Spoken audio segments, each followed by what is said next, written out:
ফরিদ ভাইকে দিয়েই শুরু করি। ফরিদ ভাই অনেকদিন পরে এসে আমাদের সাথে যুক্ত হয়েছেন, অসুস্থ ছিলেন। ফরিদ ভাই রাষ্ট্রীয় অতিথি ভবন পদ্মায় বাংলাদেশের পররাষ্ট্রমন্ত্রী ডক্টর খলিলুর রহমানের সঙ্গে রুদ্ধদ্বার বৈঠক করেছেন ঢাকায় নিযুক্ত ভারতের হাই কমিশনার দীনেশ ত্রিবেদী। বৈঠকে ঠিক কি আলোচনা হয়েছে সে বিষয়ে আনুষ্ঠানিকভাবে দুপক্ষের কেউই জানায়নি, ফলে রহস্য ডালপালা মেলছে। ফরিদ ভাই যদি এই বিষয়ে একটু আলোচনা করেন যে এতদিন দীর্ঘদিন পরে হুট করে পররাষ্ট্র মন্ত্রীর সাথে বৈঠক করলেন, এরপরে আরো আছে একই সাথে স্বরাষ্ট্রমন্ত্রী, আমাদের প্রধানমন্ত্রী, সবার সাথেই দীনেশ ত্রিবেদীর বৈঠক হয়ে গেল উপর্যুপ করে। হঠাৎ করে সবকিছুই যেন খুব দ্রুতই ঘটে যাচ্ছে। কি ঘটছে দেশে ফরিদ ভাই? ধন্যবাদ আপনাকে, সেই সাথে আমজনতার দর্শক এবং আমাদের অন্যতম আলোচক এবং উপস্থাপক রাশেদ হায়দার ভাই, সকলকে শুভেচ্ছা। আপনি যে কথাটা বলেছেন আপনার মনে থাকার কথা, আপনার চ্যানেলেও বলেছিলাম, অন্যান্য জায়গায় বলেছি যে এই বাংলাদেশ আওয়ামী লীগ এবং ভারতের সাথে আমেরিকার সম্পর্ক আবার গভীর হবে এবং তাদের পুনরায় তাদের সংযোগ আলোচনা সব আগের মতোই, বরং আগের চাইতে গভীর হবে, সম্পৃক্ততা বাড়বে। তখন অনেকে হাসাহাসি করেছিল। এগুলো কিন্তু তার সিমটম।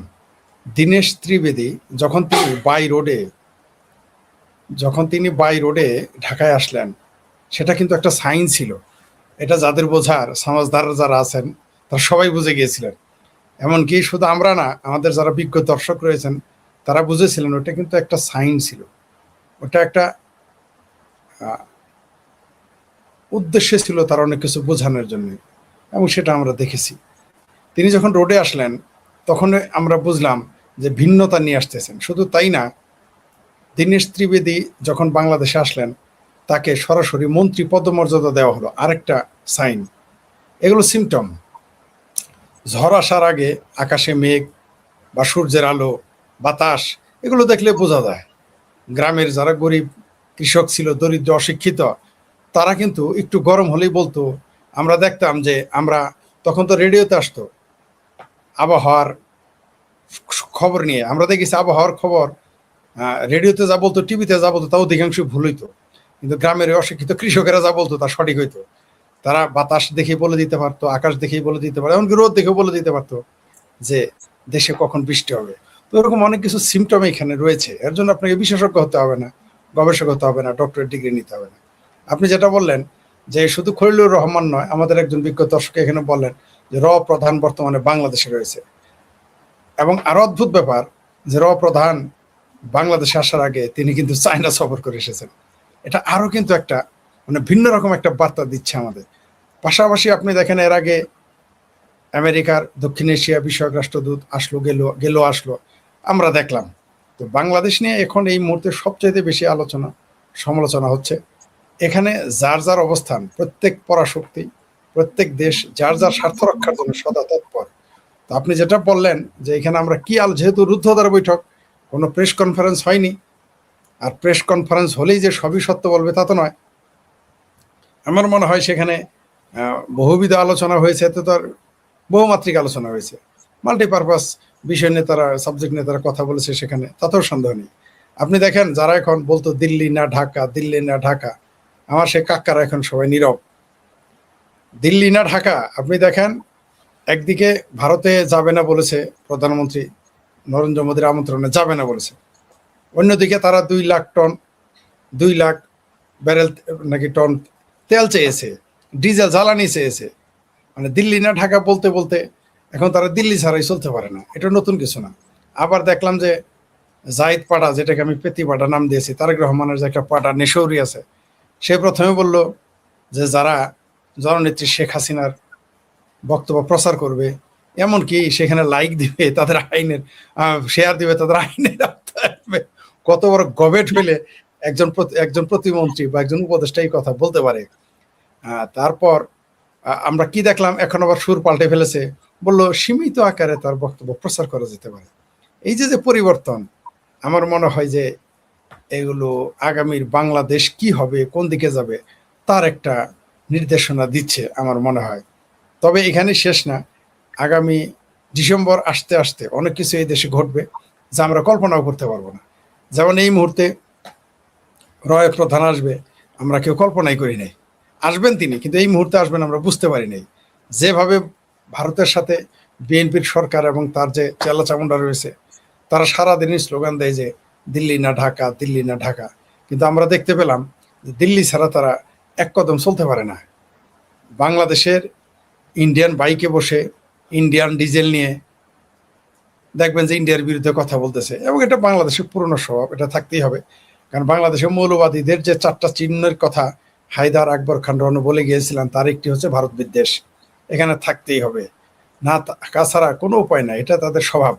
কিন্তু রাষ্ট্রনীতি আলাদা জিনিস। রাষ্ট্র চালাতে গেলে আপনাকে অনেক কিছু মেনে চলতে হয়, জাতীয় এবং আন্তর্জাতিক অনেক নিয়ম কানুন হিসেব নিকেশ মিল করেই রাজনীতিতে টিকে থাকতে হয়।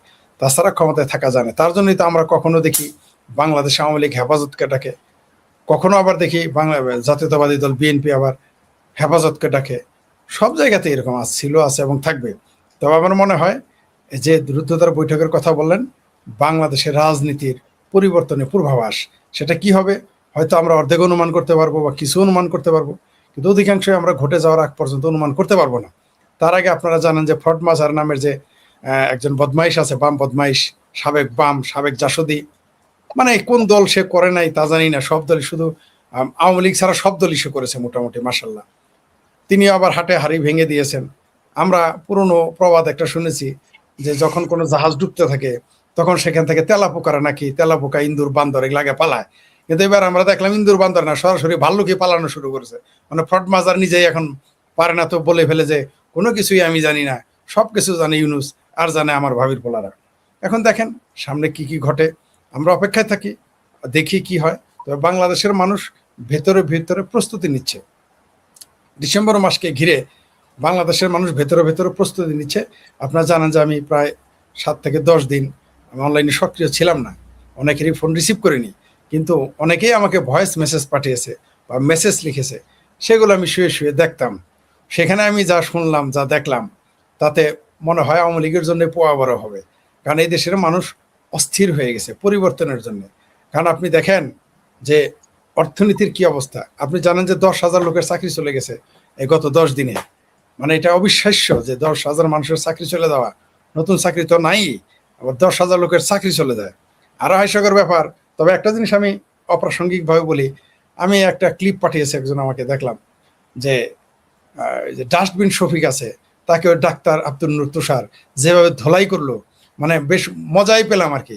এরকম গজব বেজ্জতি, মানে আমি ওর জায়গায়, ডাস্টবিন শফিকের জায়গায় আমি হইলে গলায় দড়ি দিয়ে আত্মহত্যা করতাম। কিন্তু আর তো লাজ নাই, লজ্জা নাই। ওরা যখন বললো, এইভাবে বললো যে আমার পাশে বসা লোকটা জবের বন্যা বয়ে দিবে, সে আবার দাঁত কেলে আসে বলে হ্যাঁ হ্যাঁ বলেছি বলেছি। মানে এতই বেহায়া, এতই বেলজ্জা, মানে এরা দেখেন, মানে এদের অপমান করতেছে, এদের বোধটুকুও নাই যারা অপমানিত হচ্ছে। হায়দার ভাই কি বলেন, মানে এদের আসলে আমরা, মানে আমি বুঝে উঠতো নাকি আপনি কিভাবে বেজ্জতি করবেন, পারবেন না তো। কারণ যার বৌদি নাই তার পাশে থেকে বলতেছে যে আমার এই পাশের লোকটা জবের বন্যা বসায় দিবে, ওই জব তো খুঁজে পেলাম না। সে আবার মানে তর্কও করে। সে আবার তো মানে কিরকম বেহায়া, বেলাজ হলে এটা সম্ভব, এছাড়া এটা সম্ভব নয়।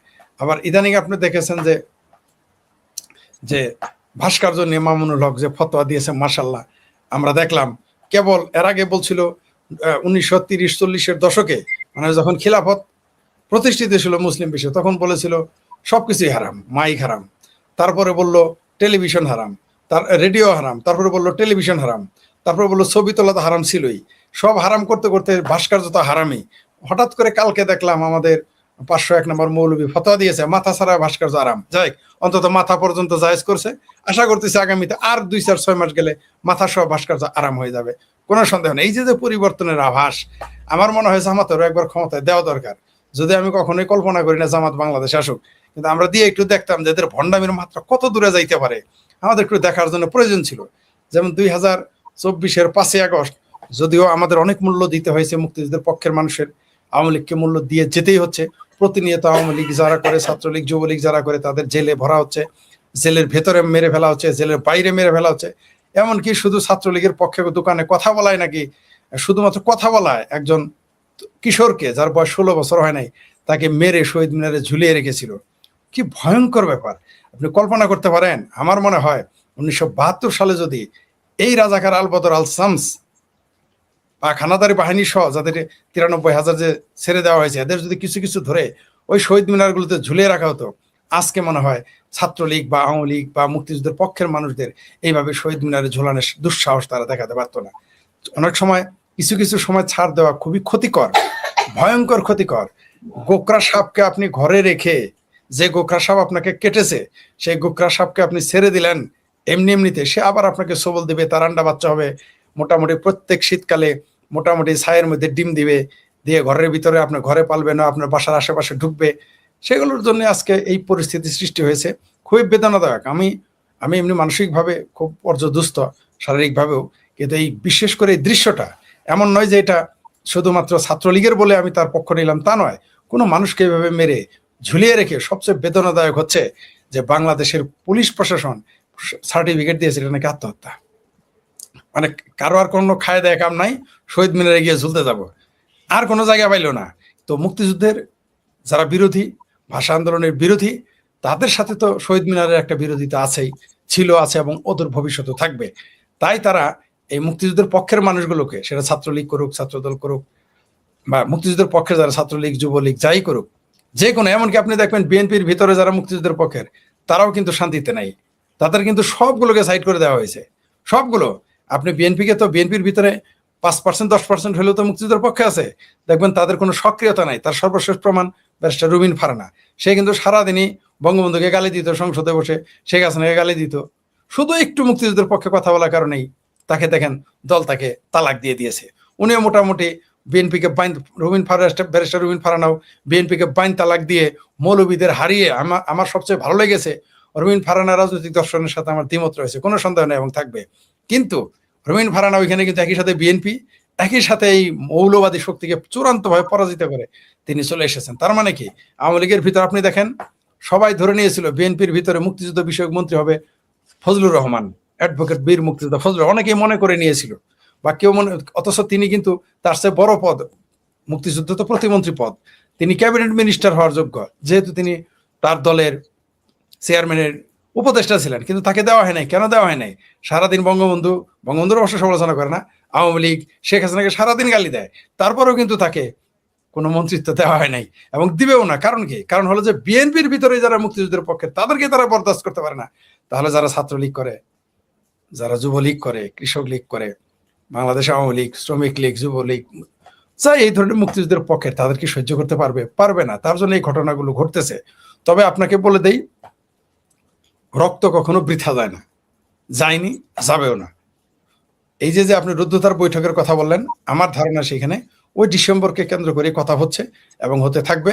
আমরা জানি না যে সর্বশেষ কি ঘটবে, তবে আমরা বুঝতে পারি যে একটা পরিবর্তন হচ্ছে এবং পরিবর্তন হওয়া উচিত। বাংলাদেশের সাধারণ মানুষ, আমি বললাম তো, এই 10 দিনে আমার কাছে যে সমস্ত ভয়েস, আমার এই কি বলে ফিল আপ হয়ে গেছে, হ্যাং হয়ে গেছে, মানে এত মানুষ ভয়েস মেসেজ পাঠিয়েছে। কারণ আমার ডাক্তার নিষেধ করেছে, ফোনও রিসিভ করতে না করছে। মানে সোজা কথা, আপনারও ফোন আমি ধরি নেই, জানেন, রাশেদ ভাইয়ের ফোন ধরি নাই, আপনার ফোন ধরি নাই। আপনারা হয়তো ভাবছেন যে, জানি আপনারা রাগ করেন, আপনারা বুঝতে পারছেন যে সামথিং ইজ রং, কিন্তু যারা আমাকে কাছে থেকে জানে না তারা হয়তো ভুল বুঝেছে, তাদের সাথে তারা বলছে ফোন কেন রিসিভ করে না। আমাকে ফোন ধরাই নিষেধ আমার, মানে এই যে কথা বলতেছি শরীর গরম হয়ে যাচ্ছে। আজকেও আমি বাদ দিতে চেয়েছিলাম, যে কিন্তু পরে দেখি না শরীরে আমাকে ঘুমের ট্যাবলেট খেয়ে ঘুমাতে হয়েছে, তারপরে এই যে কথা বলতেছি। যাই হোক, সেটা অন্য প্রসঙ্গ। এখন ইভেনকে সাইফুল বাতন টিটোর লাইভ আমাকে ক্যান্সেল করতে হয়েছে, আমার নিজের লাইভ ক্যান্সেল করতে হয়েছে।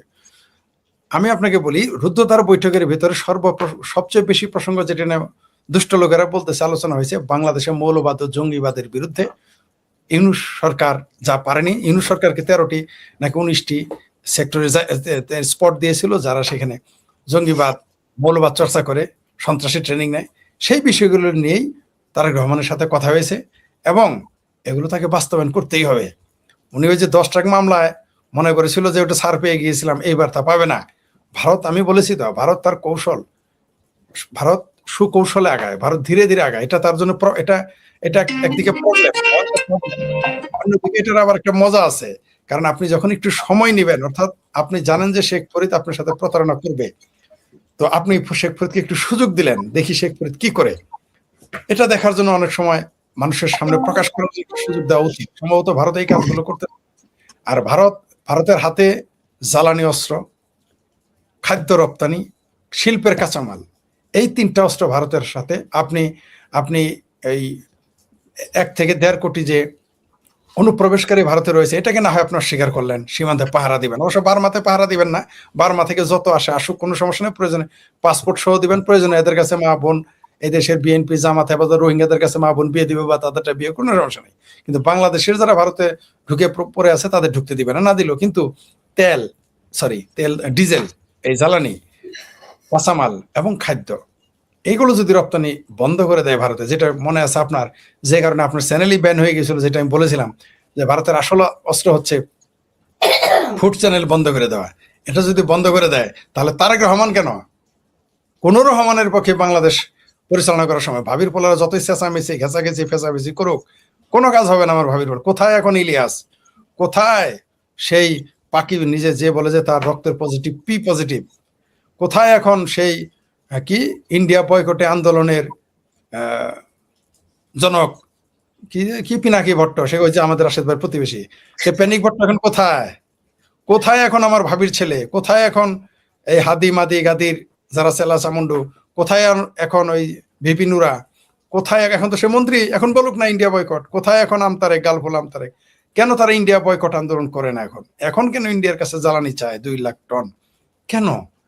ভারত ছাড়া এক কদম এই দেশের মানুষ চলতে পারবে না। আমি বলেছি তো, আমি বারবার বলেছি যে আপনি আমেরিকার সাথে পাঙ্গা নিলে অন্তত 3 বেলার জায়গায় 2 বেলা খায় বাঁচবেন। ইভেন মিডল ইস্টের সাথে পাঙ্গা নিলে 3 বেলার জায়গায় 1 বেলা খায় বাঁচবেন। কিন্তু ভারতের সাথে পাঙ্গা নিলে না খেয়ে মারা যাবেন, কোনোদিনই টিকতে পারবেন না। যতই কিছু বুদ্ধিজীবী, কিছু সিংকুবাম, কিছু ফাত্রা বুদ্ধিজীবী সাংবাদিকেরা বয়ানবাজি করে যে চাইনার সাথে করিডোর হয়ে গেলে আমাদের আর সমস্যা নাই, চায়না থেকে খাদ্য আনবেন? চায়না নিজেই তো, চায়নাতে আপনি কি রপ্তানি করবেন? চায়না দিয়ে আপনার চলবে? চায়না থেকে চাল আনবেন? চায়না থেকে ডাল আনবেন? আনেন, দেখি আমরা তো। চায়না দিয়েই যদি, চায়নার করিডোর যদি একটা দেশ চলতো, তাহলে পাকিস্তান ভিখারিস্তানে পরিণত হলো কেন? পাকিস্তানের সাথে পৃথিবীতে সবচেয়ে ভালো সম্পর্ক যে রাষ্ট্রের সাথে চায়নার, সেটা হচ্ছে পাকিস্তান। তো আমরা দেখলাম চায়নার সাথে যার গাইঠা পিরিতি হয়, সে ভিখারিস্তানে পরিণত হয়, ইতিহাস বলে। আমরা দেখেছি আমেরিকার সাথে যার গাইঠা পিরিতি হয়, সেই দেশটা ধ্বংস হয়ে যায়, আমরা দেখেছি। তো বরং ভারতের সাথে যারা থাকে, এই তালেবানেরা, এই আফগানিরা, যাদের সারা পৃথিবী তাদের স্বীকৃতি দেয় না, এমনকি সরাসরি ভারতের স্বীকৃতি দেয় নাই, ভারতের সাপোর্টে তাদের খেলাধুলা, খাদ্য, রাজনীতি সব ঠিক আছে। বরং ভারতের সাথে থাকলে দেখা যায়, এটা জাতীয় স্বার্থের প্রশ্ন বলতেছি, অস্তিত্বের প্রশ্নে। যারা মনে করে যে বাংলাদেশ পারমাণবিক বোমা বানাইলে আর কোনো সমস্যা নাই, তাহলে পাকিস্তানের তো 170টা পারমাণবিক বোমা আছে, ভিখারিস্তানে পরিণত হইল কেন? কারণ তার সাথে ভারতের সম্পর্ক নেই। আজকে যদি ভারতের সাথে বাণিজ্য সম্পর্ক থাকতো, পাকিস্তান ভিখারিস্তান হইতো না। ভারত কিন্তু এখানে গেম খেলে দিয়েছে। যেই দিন বাংলাদেশ এরকম করবে, পাকিস্তান তাও টিকে আছে। আমি আবার বলি, পাকিস্তান তাও টিকে আছে কোন রকম। কিন্তু যেই দিন ভারত বাংলাদেশকে তালাক দিবে, যেই দিন ভারত বলবে বাংলাদেশ বয়কট, সেই দিন কিন্তু এই বাংলাদেশে কোনো তারেক রহমান, কোনো শফিকুর রহমান, কোনো ভাবির পোলারা। ফরিদ ভাই আমাদের ওই যে বলছিলাম যে ইন্ডিয়ান হাই কমিশন তাদের ভেরিফাইড পেজে একটা একটা ইয়ে দিয়েছে, পোস্ট করেছে।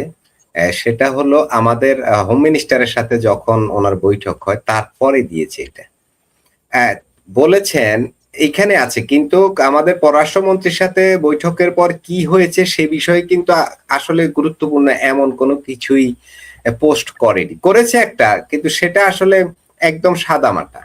কিন্তু স্বরাষ্ট্রমন্ত্রীর সাথে বৈঠকে যে লিখেছে, সেটা লিখেছে ঠিক এটা, আলোচনায় দ্বিপাক্ষিক সম্পর্ককে আরো এগিয়ে নিয়ে যাওয়ার উপর আলোকপাত করা হয় এবং 2 দেশের মধ্যে নিরাপত্তা সহযোগিতা সহ অভিন্ন আগ্রহের ক্ষেত্রগুলো নিয়ে আলোচনা করা হয়।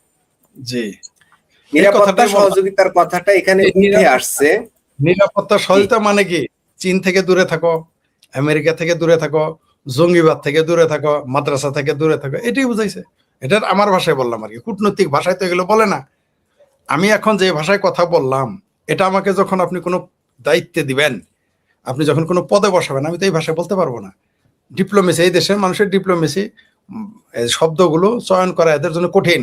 আপনি দেখেন না আজকে সুম্মা শফিক কি বলছে, যে চুষতে আরাম লাগে, মানে দেখেন তার শব্দ চয়ন, মানে তাদের ভাষাটা দেখেন, চাকরির ক্ষেত্রে বলছে, মানে তারা শব্দ চয়ন করতে জানে না। তো এরা তো শব্দগত ত্রুটি বিচ্যুতি থেকে দূরে থাকবে। এই যে প্রতিরক্ষা, নিরাপত্তা মানে কি? রাষ্ট্রের নিরাপত্তা। রাষ্ট্রের নিরাপত্তা মানে কি? বাংলাদেশ তো সামরিকভাবে ভারতের জন্য হুমকি নয়, কারণ এই বাংলাদেশ সেনাবাহিনী বার্মার সাথেই পারে না। বাংলাদেশ সেনাবাহিনী বার্মার তথাকথিত আরাকান আর্মি দেখলে কাপড় চোপড় নষ্ট হয়ে যায়। বাংলাদেশের এত মর্দে মুমিন সহ, বিজিবি সহ, আর্মি সহ, আমার ভাবির পোলারা, বিএনপি জামাত সকলের হলকম শুকে যায়। তারা এসে বাংলাদেশের সেনাবাহিনী ওদের পোশাক পরে, ওদের অস্ত্র নিয়ে বাংলাদেশে গান গায়, নাচে, এবং জেলে শত শত জেলে ধরে নিয়ে যায়, এবং মুক্তিপণ দেয় বাংলাদেশ সরকার ছাড়াই আনে। সেটা ইউনূস সরকার হোক আর তারেক ভাইয়ার সরকার হোক, কিন্তু ওইখানে কিন্তু খাটে না। তাহলে সামরিকভাবে তো ভারতের সাথে পারবেন না। ভারতের সাথে বয়ানবাজিতে পারবেন, কারণ ভারত আপনার সাথে বয়ানবাজিতে যাবে না। কারণ হাতি কখনো শিয়ালের সাথে, ওই শব্দটা নিলাম না, এত নিচে নামাইলাম না, হাতি কখনো শিয়ালের হুক্কা হুয়া দেখে তার সাথে তর্কে যাবে না, সেজন্য ভারত যায় না। তা আপনি ওই সুযোগটা পেয়ে গেছেন। মানে বাংলাদেশের এই ভাবির পোলারা, বিএনপি জামাত, হেফাজত, চামড়া নাই পীর, তারপরে কিছু হাঁপানি রোগী, রিক্সাওয়ালা মিক্সালা, এরা মনে করছে যে কিছুই তো বলে না। বারবার আমি আপনাদের বলি যে ভারতের মতো একটা নিরীহ প্রতিবেশী রাষ্ট্র থাকার কারণে আমাদের রাষ্ট্রটা এখন ঠিক আছে। ভারত যদি বার্মার মতো হইতো, আমাদের এই দেশ কয়েক ভাগে ভাগ হয়ে যেত বহু আগেই। তো এখানে কি আলোচনা হয়েছে? সামরিক যেহেতু সেনাবাহিনী পারবে না, নৌবাহিনী পারবে না, সর্বোচ্চ 1 ঘন্টা টিকবে, সর্বোচ্চ 1 ঘন্টা, 2 ঘন্টা, 3 ঘন্টা, না 72 ঘন্টা টিকবে। কিন্তু মূল সমস্যা কোথায়?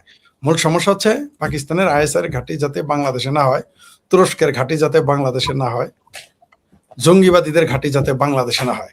ভারতের জন্য বাংলাদেশ যদি কোনো কারণে জঙ্গিবাদী রাষ্ট্রে পরিণত হয়ে যায় পাকিস্তানের মতো, তাহলে ভারতের জন্য ভয়াবহ বিপজ্জনক হয়ে দাঁড়াবে।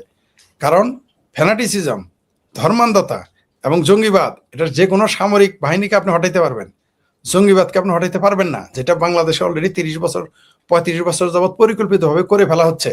আমি আওয়ামী লীগ ক্ষমতায় থাকে মানে 4-5 বছর আগে লিখেছি যে সোভিয়েত ইউনিয়নের মতো শক্তিশালী রাষ্ট্রকে ভাঙার পেছনে মুসলিম মৌলবাদীদেরকে, জঙ্গিদেরকে নিয়ে ব্যবহার করেছে। সেটা আফগানিস্তান থেকে শুরু হয়েছে, সোভিয়েত ইউনিয়ন ভেঙে গেছে। ভারতের জন্য সবচেয়ে বড় হুমকি বাংলাদেশের যারা মুক্তিযুদ্ধ বিরোধী শক্তি এবং মৌলবাদী জঙ্গিবাদী শক্তি, এটা ভারতের জন্য হুমকি, ভয়ঙ্কর হুমকি। বাংলাদেশ নেই যে জননেত্রী শেখ হাসিনাকে উচ্ছেদ করেছে কি শুধু তার দুর্নীতির কারণে, তার ভুলের কারণে? কোনো সন্দেহ নাই, তার রাজনৈতিক একটা দল 17 বছর ক্ষমতায় থাকলে ভুল ভ্রান্তি থাকবে, ত্রুটি বিচ্যুতি থাকবেই। এই 4 মাসে আমার তারেক ভাইয়ার সরকার 4000 ভুল করছে।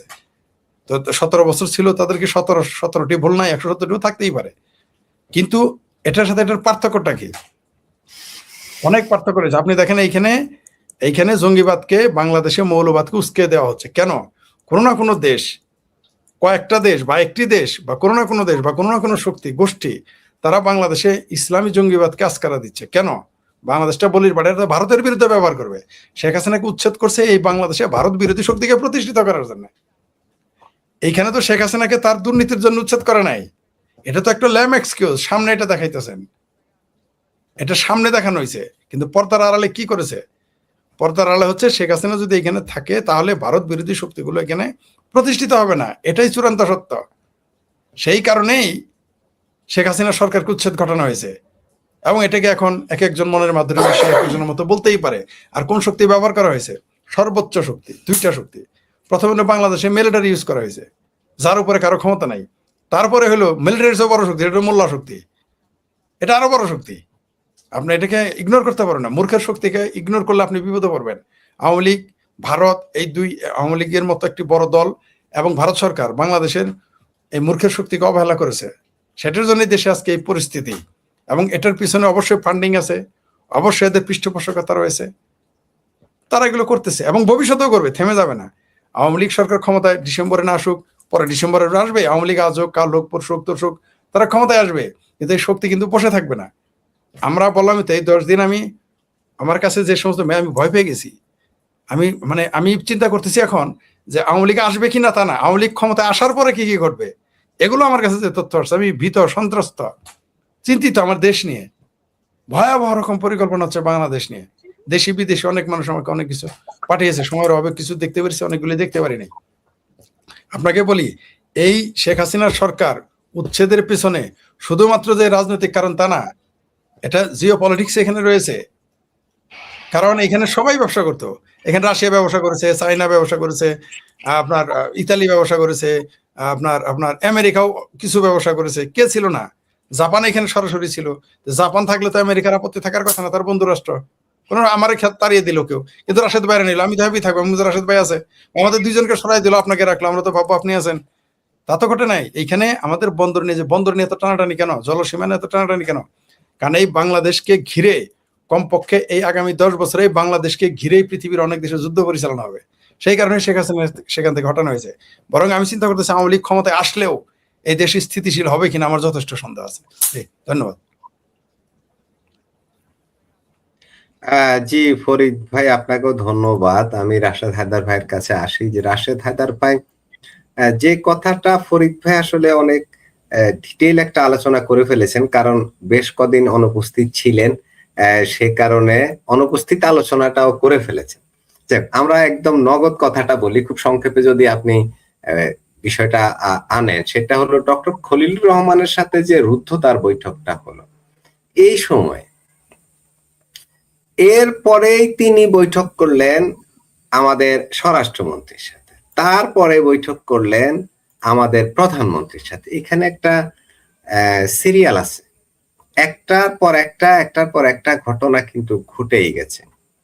হঠাৎ করে এত এত দ্রুত ঘটনাগুলো ঘটছে কেন? রাশেদ হায়দার ভাই সংক্ষেপে যদি আলোচনা করেন। ধন্যবাদ মাসুদ ভাই, ধন্যবাদ দর্শক শ্রোতা মণ্ডলী যারা আমাদের দেখছেন। আসলে আজকে ফরিদ ভাইয়ের কথাই আমাদের সকলের শোনা উচিত, কারণ উনি ব্যাপক মিস করছে, পাবলিকও মিস করছে, আমরাও মিস করছি। ওনার কথাই শোনা উচিত। মাসুদ ভাই, ইয়েটা শুরু হয়েছে আপনার খলিলকে দিয়া, শেষ হয়েছে তারেক জিয়াকে দিয়া। এইদিকে আবার ভারতের 4 জন বিশেষায়িত লোকও বাংলাদেশে আছে, তার মধ্যে একজন রয়ের প্রধান। যেখানে আগে তো ফরিদ সাহেব রয়ের প্রধান, অমুক রয়ের প্রধান, সব রয়ের প্রধান আছে, কিন্তু বাঙালি দেখতেছে রয়ের প্রধানটা আসলে কে, সেও এখানে আছে। এবং উনি আগামীকাল আবার সচিবালয়ে যে আমাদের প্রধানমন্ত্রীর সাথে দেখা করবেন।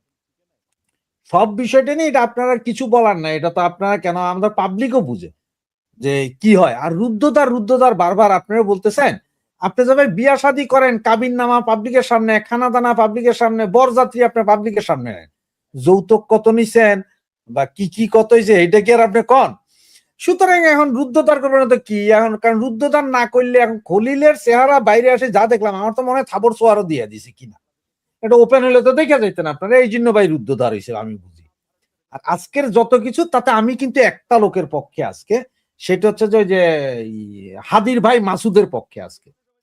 সে আজকে বিশাল একটা বিবৃতি দিছে যে আমার ভাইকে হত্যাকারী যেই সে রয়ের প্রধান বাংলাদেশকে, তাকে গ্রেপ্তার করা হোক। এবং খলিল্লা কইতেছে যে শেখ হাসিনাকে প্রত্যাবর্তন করতে হবে, মানে শেখ হাসিনা এমনি আইতে পারবে না, ওকে বন্দী হিসেবে। এখন আমারও দাবি আজকে এদের সবার সাথে যে রয়ের এই প্রধান সহ বাকি যে 4 জন আছে এদের বন্দী করো, আর্মি ক্যাম্পে নিয়ে যায়, টর্চার করো, বলে এখন বন্দী বিনিময় হবে। একদিকে শেখ হাসিনা আসবে, একদিকে যে হিন্দি ছবিতে দেখেন না, এদিক থেকে যায় ওদিক থেকে আসে, এইভাবে কইরা যদি করে তাহলে আজকে আমি তারেক ভাইয়াকে সেলুট দিব, এর কোনো বিকল্প নাই। আমি মনে করি আজকে আমি তারেক ভাইয়ার পক্ষে, হাদির ভাইয়ের পক্ষে, এদের পক্ষে যে এদের গ্রেপ্তার করো। ওই বঙ্গু মৌলানারা কোথায়? প্রতিদিন ঢাকা না দিল্লি তালিবান সব ছিঁড়ে ফেলাইতেছে। রয়ের প্রধান আজকে বাংলাদেশে কই বাইতুল মোকাররমে একটা মিছিল হয় না কেন? আজকে কেন আপনার 200-400 গাড়ি ঘোড়া পোড়ায় না ওনারা? কই গেছে? এরপরও কি বুঝেন না আসলে খেলাটা কি চলছে, কোন লেভেলে খেলা চলতেছে? ওই যে ফরিদ ভাই কইছে না, সব করবো কিন্তু খাইতে হইলে ভারতরে লাগবে, এইটাই হচ্ছে মূল কাহিনী। এখন ভারত যে কি চাল দিছে, তাদের রয়ের প্রধান এখানে চলে আসছে, সবাই লাইন ধরে দাঁড়াই গেছে যে স্যার আপনার সাথে দেখা করতে চাই। কারণটা কি? পাবলিক কইতেছে এনএসআই ডিজিএফআই দাওয়াত দিছে। আমার তো মনে হচ্ছে তারেক জিয়ার নিজেই দাওয়াত দিছে যে স্যার আপনারা আসেন, আমাদের কোন কেমনে সেনাবাহিনীর থেকে মৌলবাদী দৌড়ামু, কিভাবে মৌলবাদীদের যে ট্রেনিং সেন্টার বা আমেরিকার তৈরি সেফ সেন্টার গুলোতে আমরা আক্রমণ চালামো, এটা আপনারা বলেন। কারণ এখন দেখেন না, ওই যে আরেকটা ইন্দুর একটা লাফালাফি শুরু করছে, এটার নাম জানি কি ভুলে গেছি, ওই যে দাঁড়িয়ালা যেটা লিভ টুগেদার করে আর কি ফরিদা ম্যাডামের সাথে, হেবেটাও কয় এখন সব আমেরিকান সেফ হাউস। যত আয়নাঘর দেখছেন এতদিন, এগুলো সব কিন্তু আসলে আমেরিকান সেফ হাউস ছিল। এই আমার বাসার মতন এত বড় বড় এক একটা রুম, এই রুমের ভিতরে নতুন নতুন দেওয়াল করছে 6টা, কইরা কয় এগুলো সব আয়না করছিল, কিন্তু এগুলাই ছিল আসলে সেফ হাউস, ট্রেনিং দেওয়া হয়েছে পোলাপাইন্ডে জঙ্গিদেরকে। সব মিলে কি আপনার আর বুঝার বাকি আছে কেন ওনারা এত তাড়াতাড়ি কেন? এটার মূল হচ্ছে যে শেখ হাসিনা ফিরবে, কিভাবে ফিরবে সেটা না, শেখ হাসিনা আসার পর এই দেশ কি নিরাপত্তা দিবে, এই দেশে শেখ হাসিনা পাড়া দেওয়ার আগে তোমরা সমস্ত মামলাগুলো উইথড্র করবা কিনা।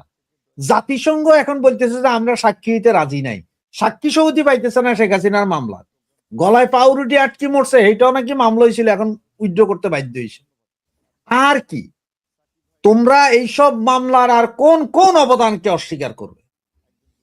তারেক জিয়া গেছে চিটং এ, সবচেয়ে মজাটা চিটং এ, সেইখানে ওনাদের কমিটি মিলে পুরো চিটং এ 700 জন আছে লিডার, তার মধ্যে নাকি 300 লোকের সাথে কথা বলছে। সে 300 লোকের মধ্যে আবার 30 জন আছে যারা নাকি অতীতে আওয়ামী লীগ করতো, আওয়ামী লীগ নেতাদের সাথে ছবি, এরা সবাই ভিজিটিং কার্ড পায়, তারা পায় না।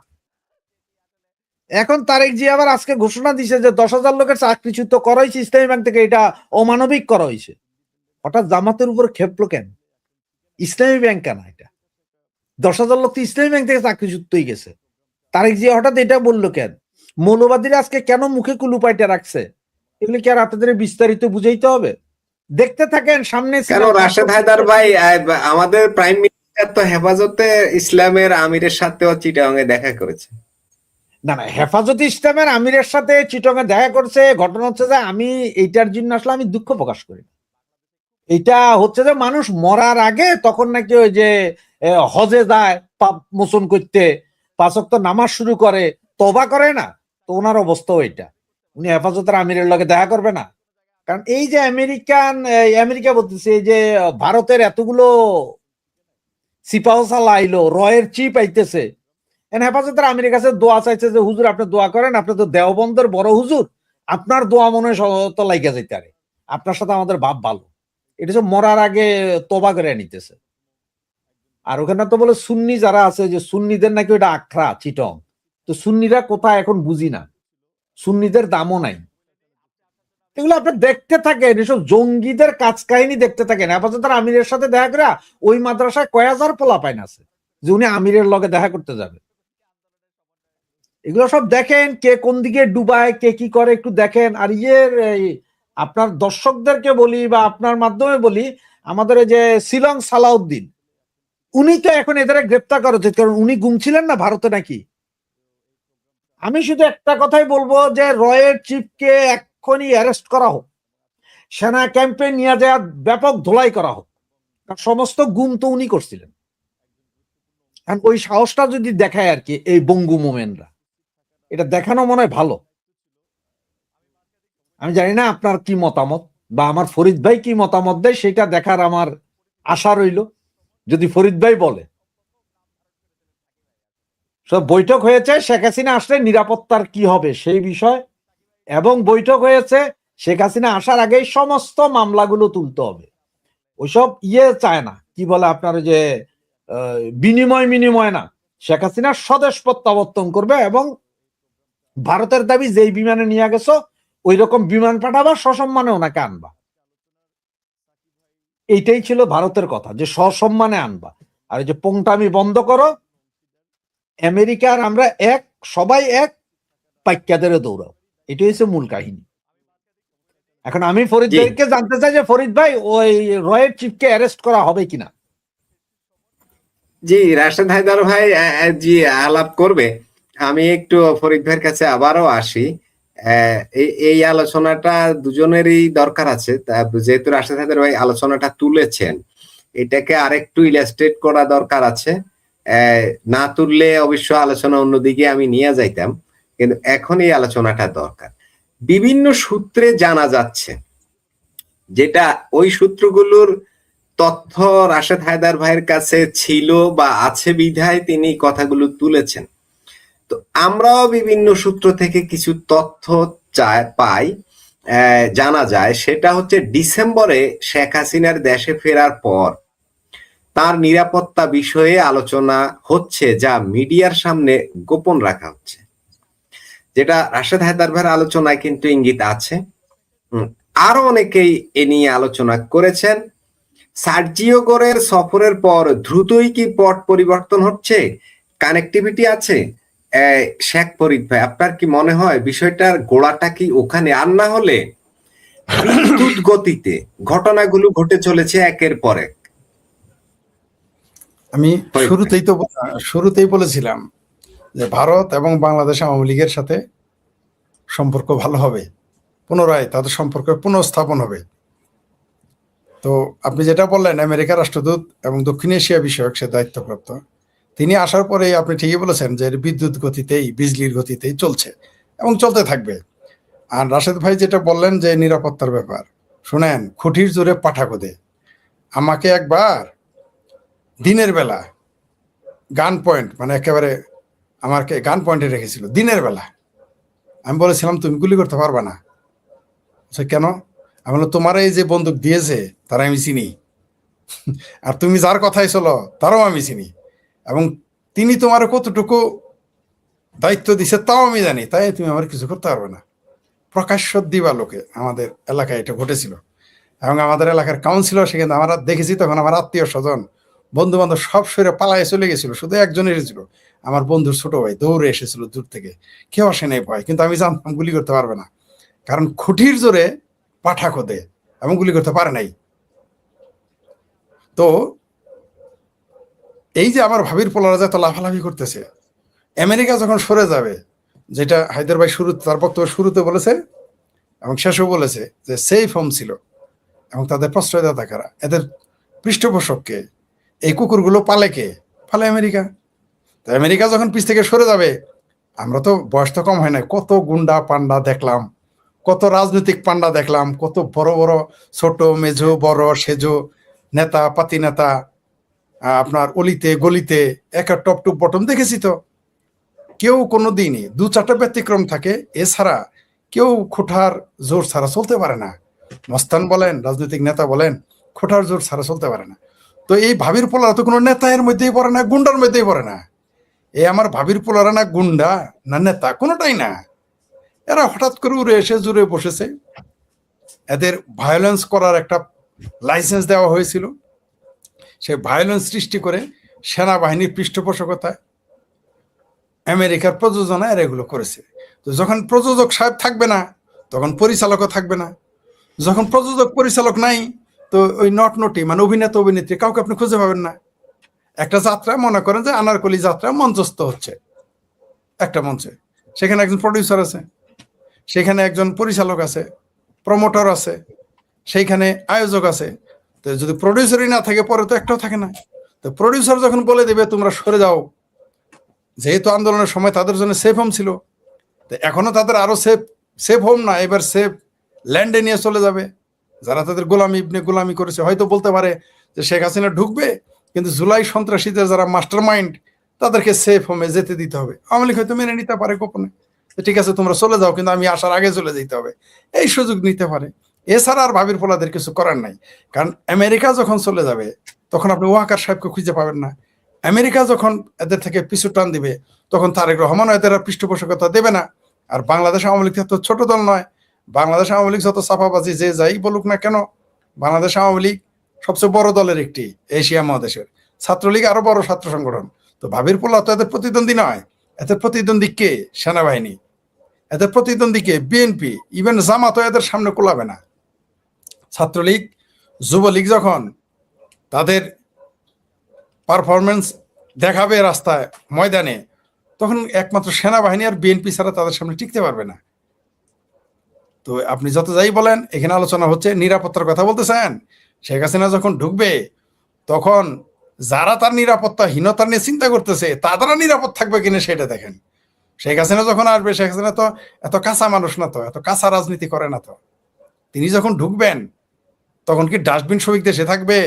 তিনি যখন ঢুকবেন, আমার ভাবির পোলারা কি দেশে থাকবে? তিনি যখন ঢুকবেন, জামাতেরা সে আবার ওয়াজ মাহফিল শুরু করবে, আবার বঙ্গবন্ধুর বন্দনা। আমরা কি ট্র্যাক্টর মনোয়া নাকি তারেক জানোয়ারের নামে তারে দেখি নাই যে কি সুন্দর বঙ্গবন্ধুর বন্দনা করেছে?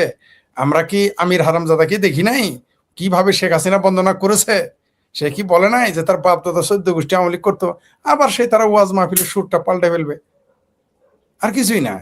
কারণ খুঁটির জোরে পাঠাবো দে, ওই ইসলামী ব্যাংকের টাকা যতদিন আছে ততদিনে ফালাফালি করবে। তার গ্রাউন্ডে যে বললেন যে 5-7 হাজার লোকের চাকরিহীনতা নিয়ে আলোচনা করে দিয়েছে বিএনপি। আগামীতে কি হবে? আগামীতে আস্তে আস্তে বিএনপি ঢুকবে ইসলামী ব্যাংকগুলোতে, সো কল্ড ইসলামী ব্যাংকে। তারপর একদিন আওয়ামী লীগ আসবে। এদের অর্থনৈতিক মেরুদণ্ডই আসল। জামাতের, আমি আবারও বলি, জামাতের কোনো কর্মী, জামাতের কোনো সমর্থক নাই। জামাত যারা করে তারা মাফিয়ার মতো, সবাই তারা কর্মী, তারা একটা একটার সাথে, এটা কোনো রাজনৈতিক দল না। এটা আমি বলি নাই, বিএনপির মহাসচিব বলেছিল জামাত রাজনৈতিক দল না। এটা বলার জন্য হাইরে আমারে গালি দিছে জামাতের লোক, এমনকি আওয়ামী লীগের লোকের সমালোচনা করেছে, এমনকি বিএনপিরও গালি দিয়েছে। কিন্তু এই কথাটা বলেছিলেন বিএনপির প্রয়াত ব্যারিস্টার আব্দুল সালাম তালুকদার, বিএনপির মহাসচিব। তিনি বলেছিলেন জামাত কোন রাজনৈতিক দল না।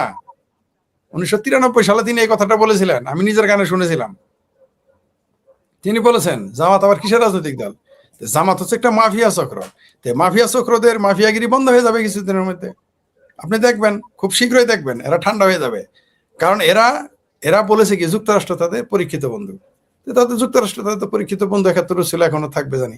যুক্তরাষ্ট্র যখন সরে যাবে তারা কি করবে? এত রাজনৈতিক ভিত্তি নাই। আওয়ামী লীগ নির্যাতিত হোক, নিপীড়িত হোক, এরা ঘুরে দাঁড়াবে। এরা কি ঘুরে দাঁড়াতে পারবে? আমার ভাবির পোলাদের আপনি কোনোদিন আর খুঁজে পাবেন এই সরকারে, এই পট পরিবর্তনের পর আমার ভাবির পোলাদের কোনোদিন হারিকেন লাগায় খুঁজে পাওয়া যাবে?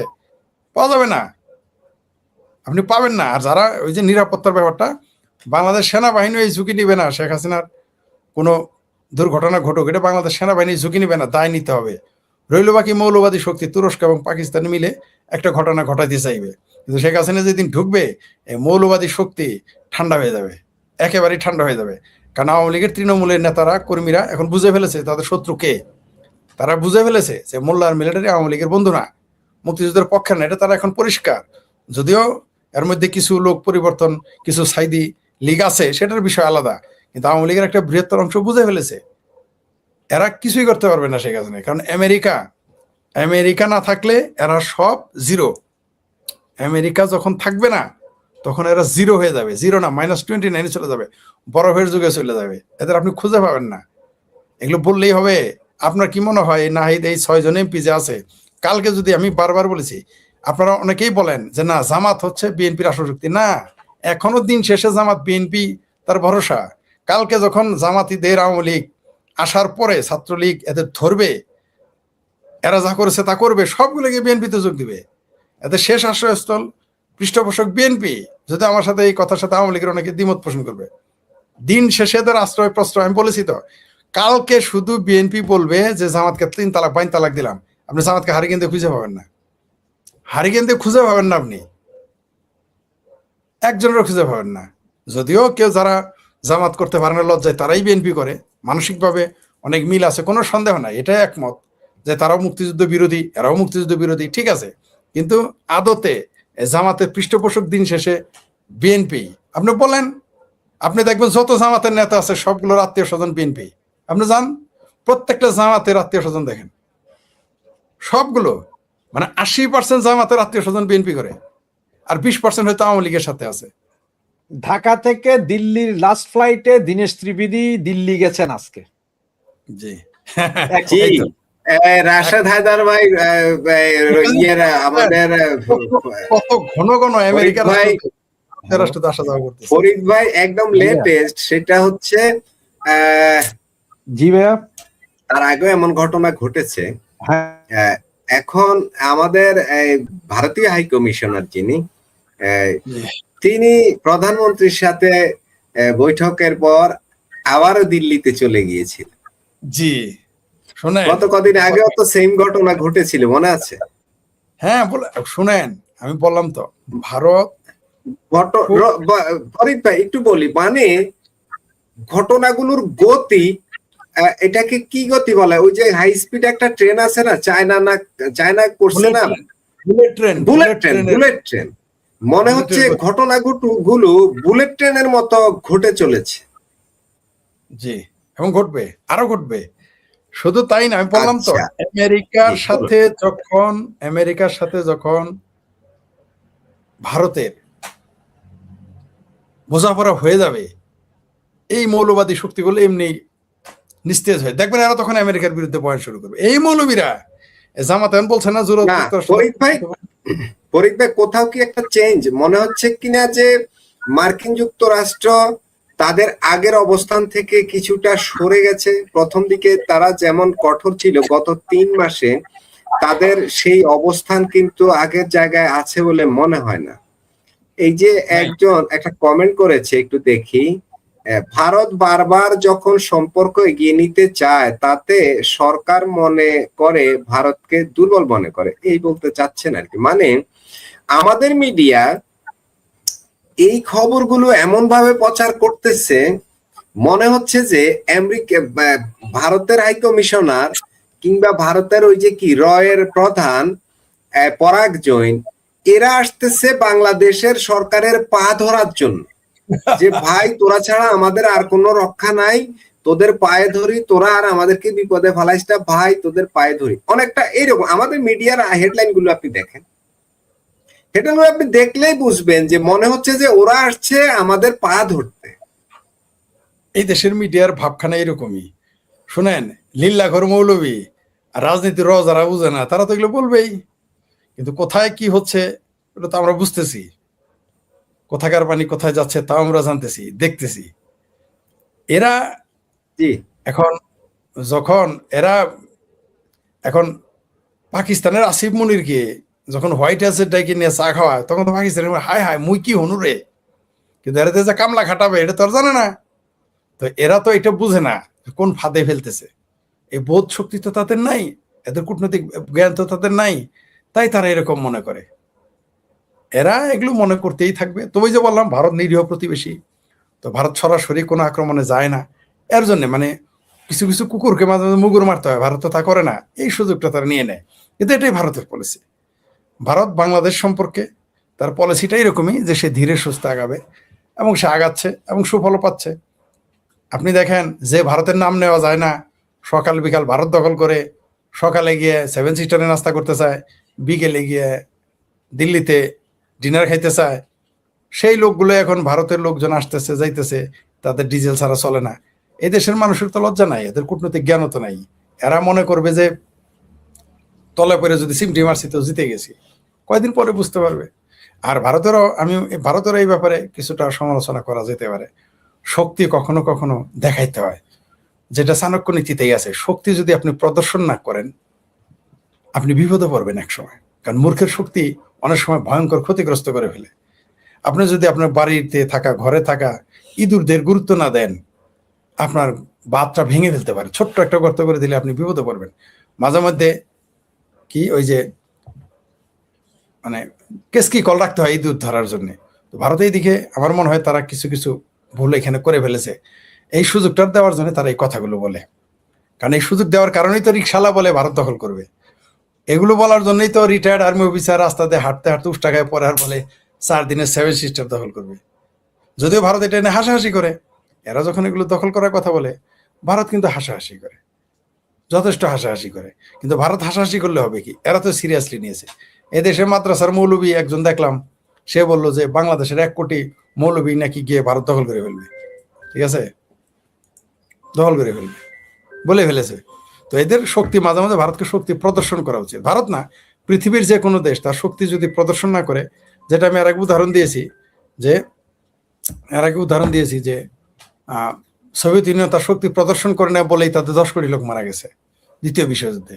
7 কোটি থেকে 10 কোটি মানুষ মারা গেছে, কারণ জার্মানি মনে করেছিল সোভিয়েত ইউনিয়নের শক্তি নাই, কিন্তু সোভিয়েত ইউনিয়ন ছাড় দিতে দিতে দিতে এত বেশি দিয়ে ফেলেছিল, যার জন্য তার এই যুদ্ধে অনেক মানুষ মারা গেছে। নাহলে জার্মান টিকতেই পারতো না সোভিয়েত ইউনিয়নের সাথে। কারণ কি, কোনোদিন আক্রমণই করতো না। আমি হিস্ট্রি গবেষণা করে দেখেছি, জার্মান যদি জানতো যে সোভিয়েত ইউনিয়ন এত শক্তিশালী, জীবনও আক্রমণ করতো না, সে যাইতো না, সে পরাজিত হইতো না। কিন্তু ওই যে প্রদর্শন না করার কারণে সোভিয়েত ইউনিয়ন পরিণত হয়েছে।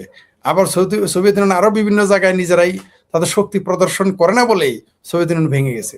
শক্তি মাঝে মাঝে প্রদর্শন করতে হবে। কারণ এই জন্য চাইনিজ একটা প্রবাদ আছে যে তোমার যদি বিষও না থাকে ফনা তুলতে হবে, যেটা বাংলাদেশের মানুষজন করে। তার কিন্তু বিষ নাই, সে ধরা সাপ, কিন্তু সে ফনা তুলে ভয় দেখায়। ভয় দেখানো মাঝে মাঝে কাজে খাটে। এটাও একেবারে তারা যে আস্কারা পেয়েছে, আস্কারার কারণে এটা করবে। এটা ভারতের আস্কারাতে হয়েছে।